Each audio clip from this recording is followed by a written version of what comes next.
PROAMA volta à pauta de discussão na Assembleia e projeto que trata sobre o protocolo de intenções do consórcio deve ser votado ainda esta semana. Comissão Especial dos Portos começa a vistoriar terminais do Amazonas. O primeiro é Itacoatiara. E na edição do Alean Notícias de hoje você também vai ver. Deputado Marcelo Ramos quer debater sobre os problemas do sistema elétrico nos municípios da região metropolitana de Manaus. E ainda, bombeiros civis vêm ao Poder Legislativo cobrar a aprovação de projeto que aumenta o espaço no mercado de trabalho.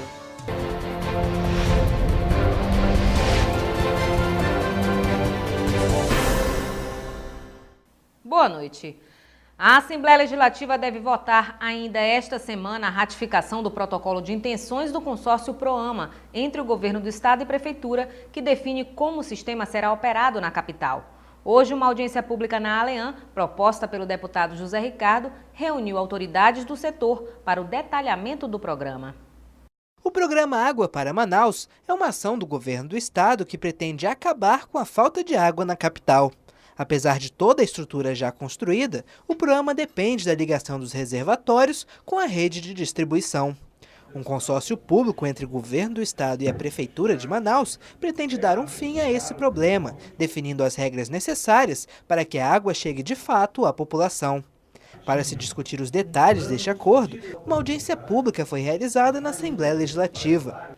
O evento contou com a presença de representantes do Executivo Municipal e Estadual, deputados e membros da sociedade civil. Segundo a Prefeitura da capital, o PROAMA será capaz de solucionar o problema de abastecimento irregular. Os estudos técnicos já foram feitos, o PROAMA foi concebido para isso, está pronto, ninguém pode negar isso. E assim que o PROAMA entrar em operação, de certeza acabamos com o sofrimento dessas 500 mil pessoas que vivem hoje com quase, para você ter uma ideia, 40 mil novas ligações vão surgir na Zona Leste e parte da Zona Norte, e 80 mil pessoas hoje que têm, 80 mil famílias que têm meia hora, uma hora de água, vão passar a ter 24 horas. Os parlamentares tiveram a oportunidade de debater com as autoridades a respeito dos detalhes do funcionamento do programa. Por hora, tem informações que mostram que vai ter capacidade para levar água, para a Zona Leste e Norte. Agora, há dúvidas ainda em relação à questão da tarifa, que não está muito claro. Eles afirmam que a tarifa não vai mudar, mas, pelo visto, nesse contrato a ser feito posteriormente, é possível que essa tarifa seja alterada. Fala da tarifa social, mas não está muito claro ainda quem é que vai pagar essa conta. E em relação à dívida, em relação à devolução desse recurso ainda. Quer seja para fazer comida, lavar roupa, tomar banho, ou seja, a água é uma questão de sobrevivência, de saúde pública. E o PROAMA, que durante os últimos anos, por falta de uma harmonia, principalmente por falta de sensibilidade da Prefeitura Municipal de Manaus, que na gestão passada vetou politicamente qualquer tipo de tratativa com o governo para botar o PROAMA para funcionar, nesse momento nós encontramos um ambiente favorável, mais uma vez o governo buscando a Prefeitura e a Prefeitura agora querendo sentar para discutir e resolver o problema de abastecimento de água nas zonas norte e leste de uma vez por todas. Eu penso que não há prejuízo maior do que o Estado gastar 400 milhões de reais, pagar por 400 milhões de reais e essa obra continuar parada. Portanto, nós precisamos chegar a uma conclusão, claro, debatendo, ouvindo a sociedade, criando garantias, mas que efetivamente coloquem em operação essa obra que custou muito dinheiro para os cofres do governo do Estado do Amazonas. Segundo o presidente da COSAMA, o lucro obtido com o fornecimento da água será utilizado para pagar o financiamento realizado junto ao governo federal para a construção do PROAMA. A ideia é que essa água produzida pelo complexo PROAMA, que será distribuída à população, dentro do critério da estrutura tarifária hoje vigente pela concessionária local, isso vai gerar uma receita. E a despesa de exploração do PROAMA, de operação do PROAMA, vai ter uma despesa. O resultado disto, esse resultado é que 70% irá para um fundo do Estado, que será usado para quitar o serviço da dívida, para honrar o serviço da dívida ao longo dos anos. 20% seria de quem vai operar esse complexo, que pode ser atual concessionária ou não, vai depender do processo licitatório, e 10% vai para um fundo da Prefeitura Municipal do Estado, que será usado em saneamento em áreas não contempladas pela atual concessão. Ainda não foi definido quem será o responsável pela gestão da estrutura do Proama quando ele estiver em funcionamento. Para isso, será realizada uma licitação, o que pode resultar na administração por um órgão público ou por uma empresa privada. A Assembleia Legislativa deve votar ainda essa semana a ratificação do protocolo de intenções do consórcio Proama. A Comissão Especial dos Portos da Assembleia inicia visitas técnicas nos terminais que apresentam mais problemas no estado, como de Maués, Iranduba, Parintins e Itacoatiara. Este último município será inspecionado amanhã pelo presidente da comissão, deputado Cabo Maciel, e técnicos do DENIT. A avaliação final do sistema portuário será encaminhada ao Ministério dos Transportes. O Departamento Nacional de Infraestrutura de Transporte, DENIT, fez um levantamento da situação dos portos do estado do Amazonas, que foi repassado para o presidente da Comissão Especial dos Portos da ALEAN, deputado Cabo Maciel. Com base nas informações do relatório, o parlamentar fez um cronograma de visitas para inspecionar os portos em que foram identificados problemas, com o objetivo de constatar quais, de fato, estão funcionando. Recebemos uma documentação muito boa aqui da EMOC, do Sabarrês, onde está todos os portos mapeados, os que estão em funcionamento, os que não estão. Nós temos portos, por exemplo, que está parado por questão simplesmente burocrática, administrativa, que é o Porto de Maués. Vamos ter agora mais 4 portos que a empresa já vai entregar para que a EMOC possa gerenciar esses portos. E a gente está fazendo todo esse levantamento para que a gente faça um grande relatório baseado nos portos que estão funcionando e os que estão parados. O primeiro município a receber a visita técnica da comissão e dos órgãos ligados ao setor será Itacoatiara, distante 176 quilômetros de Manaus. A vistoria será nas 2 áreas em que será construído o terminal de cargas do município. Nós vamos visitar o porto de Itacoatiara e o terreno onde está destinado o projeto da construção de um grande porto de embarque e desembarque no município. O deputado afirmou ainda que, após as inspeções nos portos do estado, um novo relatório será encaminhado ao Ministério dos Transportes para que o ministro César Borges possa avaliar de que forma irá atuar para resolver o problema dos terminais. O furto de energia é ainda o principal gargalo do sistema de abastecimento na capital. O assunto foi destaque na 4ª reunião do Comitê de Monitoramento do Setor Elétrico, realizada na Assembleia, atendendo à proposta do deputado Marcelo Ramos. O parlamentar disse que a meta agora é levar as discussões aos municípios que compõem a região metropolitana de Manaus. De acordo com o representante da Amazonas Energia, os transformadores estão sobrecarregados, problema que é causado pelo furto de energia, o famoso gato. Por isso, há o interrompimento do fornecimento. Outro fator são as constantes colisões de carros em postes, que têm afetado o fornecimento para 10 mil famílias por ano.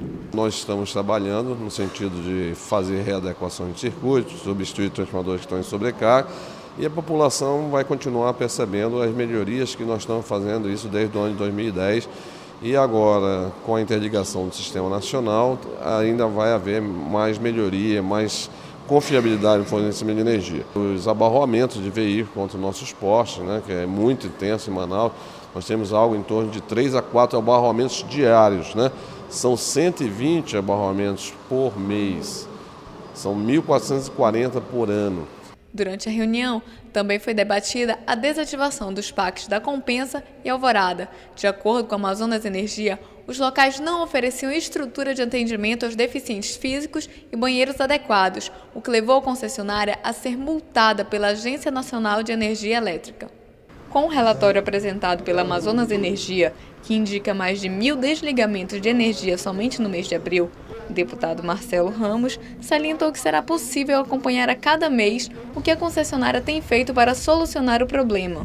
E sugeriu ainda que sejam realizadas reuniões em todos os municípios da região metropolitana de Manaus.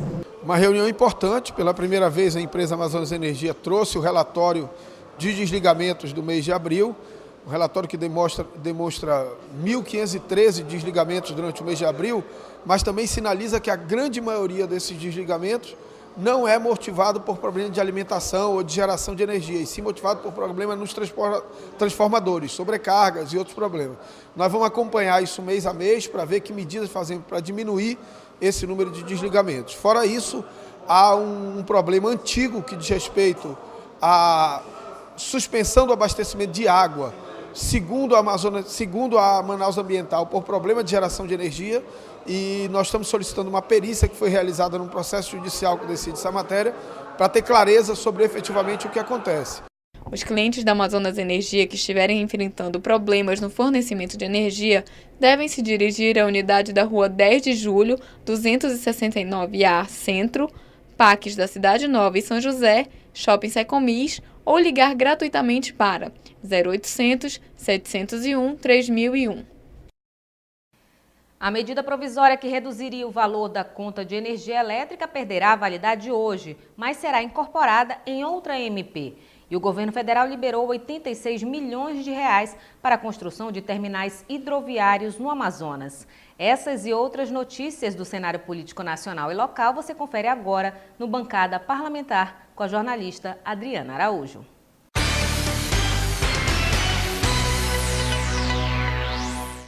Olá, seja bem-vindo ao Bancada Parlamentar de hoje. O Diário Oficial da União publicou na última quarta-feira o decreto assinado pela presidenta Dilma Rousseff que viabiliza os descontos na conta de energia elétrica de consumidores e empresas.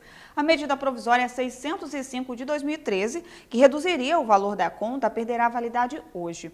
O decreto permite que a Agência Nacional de Energia Elétrica, a ANEEL, autorize a Eletrobras a repassar recursos da conta de desenvolvimento energético às distribuidoras de energia para garantir os descontos na conta dos brasileiros. Os recursos previstos são da ordem de mais de 2 bilhões de reais. A ação deverá cobrir uma lacuna entre a perda de vigência da MP e a aprovação da MP 609, que tramita na Câmara dos Deputados e que chegará ao Senado até julho.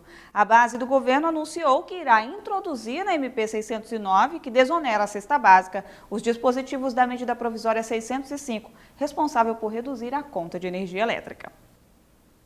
E o governo federal liberou 86 milhões para a construção de terminais hidroviários no Amazonas. Os recursos destinados à Secretaria Especial de Portos são investimentos suplementares de obras que fazem parte do Programa de Aceleração do Crescimento, o PAC. No estado, terão aporte de investimento às obras de construção de terminais portuários em pelo menos 22 municípios do interior. Na capital, haverá recursos para as obras do Porto da Manaus Moderna. Ao todo, o governo federal liberou 215 milhões de reais para a Secretaria investir em portos de todo o país. Pelo menos 22 municípios aqui do Amazonas receberão os investimentos, entre eles Alvarães, Anamã, Barreirinha, Careiro da Várzea, Iranduba, Itacoatiara, Parintins, São Gabriel da Cachoeira, Silves e Tapauá.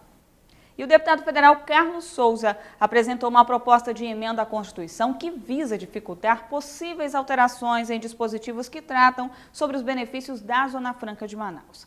A proposta altera as disposições constitucionais transitórias da Constituição Federal e prevê que as mudanças que tratam da Zona Franca sejam feitas apenas através de lei complementar e não mais através de lei ordinária, como ocorre hoje.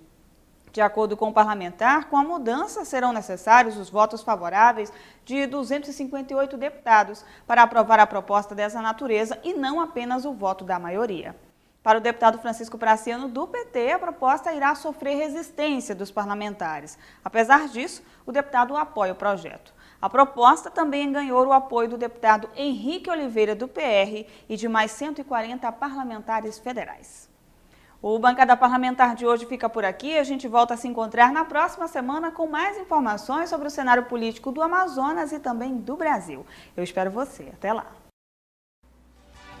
A Assembleia dá início às atividades da Semana do Meio Ambiente, mas deputado Cabo Maciel propõe incluir reajuste automático de auxílio moradia para policiais militares. Essas e outras notícias no próximo bloco.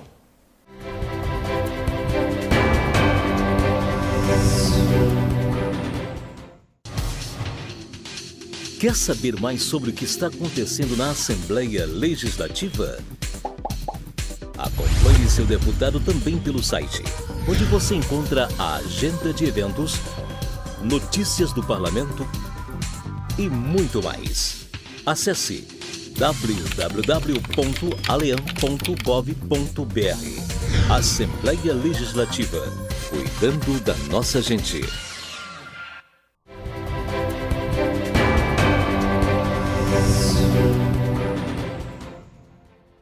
Deputado Chico Preto volta a reunir bombeiros civis para tratar sobre o projeto de lei que obriga a presença desses profissionais em edificações, áreas de risco ou eventos de grande concentração de pessoas. A categoria pede à Casa Legislativa que o projeto seja aprovado. A profissão de bombeiro civil é regulamentada pela Lei Federal 11.901 de 2009. Um projeto de lei que tramita na Assembleia Legislativa quer obrigar a presença desse profissional nas edificações, áreas de risco ou eventos de grande concentração de pessoas. Para discutir sobre o projeto de autoria do deputado Chico Preto, o parlamentar tem realizado diversas audiências públicas com representantes da categoria na sede da ALEAN. O parlamentar afirmou que o projeto já tem condições de ser votado em plenário. Eu penso que discussões já tivemos o suficiente e o projeto já tem as condições de ser levado a plenário para que os deputados votem no projeto e o projeto seja enviado ao governador para sanção ou veto. E é um profissional, como eu disse, que vem para auxiliar aí o processo de segurança pública, não para combater assalto, mas sim a segurança pública preventiva. Porque existem algumas atividades que sim, têm maior risco, outras menor risco. Então, naquelas que têm maior risco, ou aquelas que têm algum risco e que são precisos ter o bombeiro civil, esse profissional passa a ser uma figura ali constante naquele ambiente da empresa com o único objetivo, dar mais segurança aos cidadãos e trabalhadores daquele ambiente. O bombeiro civil, Leonardo Campos, espera que o projeto de lei que regulamenta a profissão seja aprovado em breve pelos deputados estaduais. Essa lei, sendo aprovada, ela vai ajudar muito na geração de empregos, né, para os bombeiros civis do Amazonas, né, porque eles necessitam, né, dessa lei sendo aprovada, vai ajudar a população do estado do Amazonas, que nós iremos somar junto com o bombeiro militar, né, nas questões necessárias dentro do nosso estado e da nossa cidade. O presidente do Sindicato dos Bombeiros Civis, José Mendes, explica a importância de manter esse profissional em empresas e eventos de grande público. Nós temos nossos colegas militares que dão totalmente apoio, mas o quantitativo dos bombeiros militares são poucos, são 520 homens hoje. E nós, bombeiros civis hoje, estamos em cerca de 5.800 bombeiros civis. Nós estamos trabalhando no polo industrial de Manaus, nos centros comerciais e no shopping. O setor tem 600 bombeiros civis empregados de carteira assinada na iniciativa privada, a maioria nas empresas do Polo Industrial de Manaus. Caso o projeto seja aprovado na Assembleia Legislativa, a expectativa é que os mais de 5.000 profissionais formados e ainda sem emprego possam ter uma oportunidade de trabalho. E as atividades da Semana do Meio Ambiente tiveram início nesta segunda-feira na Assembleia Legislativa. Pessoas que atuam em prol da preservação foram homenageadas. O lançamento da Semana do Meio Ambiente foi no plenário Rui Araújo da ALEAN. A Comissão de Meio Ambiente e Desenvolvimento Regional Sustentável, presidida pelo deputado do PPS, Luiz Castro, homenageou com a entrega de certificados pessoas e entidades que contribuíram com a sustentabilidade do meio ambiente. A Cooperativa Agropecuária dos Produtores, da M010, o professor da UFAM de Coari, José Roselito, que desenvolve vários projetos ambientais, a analista ambiental e ex-secretária do Meio Ambiente, Luciana Valente, e o catador de resíduos sólidos, Miguel Fernandes, foram os escolhidos pela comissão. O Dia Mundial do Meio Ambiente foi criado em 1972 durante a Assembleia Geral das Nações Unidas. Os principais objetivos são mostrar o lado humano das questões ambientais, capacitar as pessoas a se tornarem agentes ativos do desenvolvimento sustentável e advogar parcerias para garantir que todos os povos e nações desfrutem de um futuro mais seguro e próspero. A Secretaria Municipal de Meio Ambiente, a SEMAS, participou da sessão.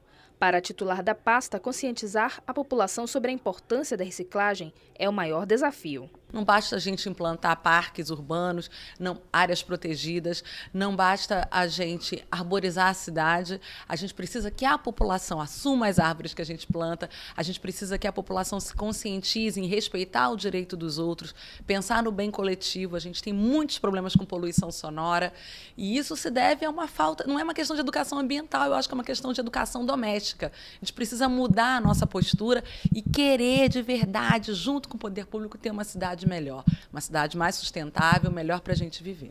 Na próxima quarta-feira, a SEMAS realiza a Conferência Municipal de Meio Ambiente, que vai debater sobre os resíduos sólidos. Levantar esse debate com a sociedade, sobretudo em 4 eixos fundamentais, sobre a produção e o consumo sustentável, a redução dos impactos ambientais, a questão da educação ambiental e a questão do custo do manejo do lixo, né? Pouca gente sabe que Manaus, por exemplo, é uma cidade onde cada pessoa produz 1 quilo de lixo por dia que vai para o aterro. Para a deputada pelo PP, Conceição Sampaio, vice-presidente da comissão, as ações de sustentabilidade precisam ser realizadas durante todo o ano. Nós entendemos que falar de meio ambiente não é só no mês de junho. É claro que a gente aproveita essa semana, aproveita o dia 5, que é o Dia Mundial do Meio Ambiente, para trazer para a pauta positiva desta casa essa discussão que é tão necessária. Agora, o trabalho com o meio ambiente e as suas ações em relação ao meio que você vive precisa verdadeiramente ser uma ação permanente. Para o presidente da comissão da ALEAN, Luiz Castro, a homenagem é um reconhecimento pelos serviços prestados. Segundo o parlamentar, a preservação só é possível com educação ambiental. Nesse momento, a gente tem um momento de reflexão da importância de se cuidar do meio ambiente, ter boas políticas públicas para a área de meio ambiente, entendendo também dentro de uma visão de sustentabilidade que não é só cuidar da natureza, é cuidar bem da natureza. As ações em comemoração ao Dia Mundial do Meio Ambiente continuam durante toda a semana. Os preparativos para a Copa de 2014 serão discutidos em audiência pública na Assembleia Legislativa. E mais, deputado Cabo Maciel propõe incluir reajuste automático de auxílio moradia para policiais militares. Veja no resumo de notícias. Os preparativos para a Copa de 2014 serão tema de audiência pública a ser realizada na sede da Assembleia Legislativa no dia 14 de junho. A audiência foi requerida pelo presidente da Comissão de Turismo da Casa, deputado estadual Francisco Souza. Para o parlamentar, é preciso mobilizar a capital amazonense para o desenvolvimento dos pontos turísticos da cidade. Deputado Cabo Maciel anuncia que encaminhará um indicativo ao governo do estado que cria um indexador baseado em índices de avaliação do custo de vida do consumidor.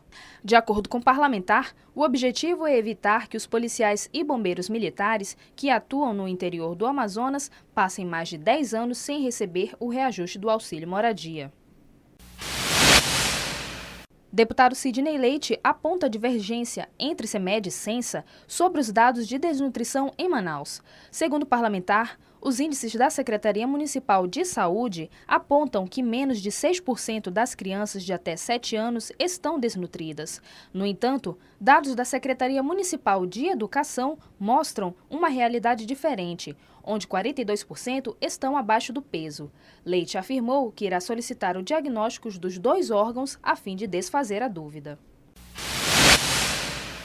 Deputado Tony Medeiros busca solução para a ameaça de despejo de 1.000 famílias que estão localizadas em uma área da aeronáutica em Barcelos, a 399 quilômetros de Manaus. O parlamentar disse que ficou acertado que o governo do estado irá procurar a presidência da República para intermediar uma solução junto ao Ministério da Defesa. Com a chegada do mês de junho, as festividades começam a ser realizadas em vários pontos da cidade. Este ano, a Assembleia aprovou um projeto de lei do deputado Adilto Afonso que institui o Dia do Quadrilheiro Junino no estado. No último sábado, uma passeata foi realizada no centro da cidade para comemorar a data. Dezenas de jovens e representantes da Liga das Quadrilhas Juninas do Amazonas realizaram na tarde do último sábado uma mobilização em comemoração ao Dia do Quadrilheiro. A data foi instituída por meio da Lei 3.883 de 2013, do deputado Adilto Afonso do Partido Progressista. O evento iniciou com concentração na Praça da Polícia, no centro de Manaus. Entre faixas e cartazes, os quadrilheiros desceram a Avenida 7 de Setembro, subiram a Eduardo Ribeiro até chegarem à Praça do Congresso, levando alegria e diversão à população. Para o representante da categoria, a quadrilha é uma tradição que precisa ser valorizada e passada de geração em geração. O movimento das quadrilhas juninas, ela está mais vivo do que nunca, né? Uma tradição de muito tempo, que na verdade foi deixada por nossos pais, nossos avós, e que a gente tem o dever de manter viva e para passar para a próxima geração que aí vem. De acordo com a lei do deputado Adilto Afonso, é considerado quadrilheiro junino todo profissional que utiliza meio de expressão artística, cantada, dançada ou falada, transmitida por tradição popular nas festas juninas. O parlamentar destacou o caráter social das quadrilhas. É importante para essa juventude, esses jovens que se dedicam o ano inteiro trabalhando, que muitas vezes poderiam estar enveredando por outros caminhos errados, e que fazem esse grande trabalho. Portanto, eu acho que é obrigação nossa, isso que nós fizemos lá, não só eu propus a lei, mas tive o apoio dos outros deputados. No Amazonas existem atualmente 80 agremiações associadas à Liga dos Quadrilheiros Juninos, reunindo em torno de 10 mil jovens, dos quais 80% se concentram em Manaus.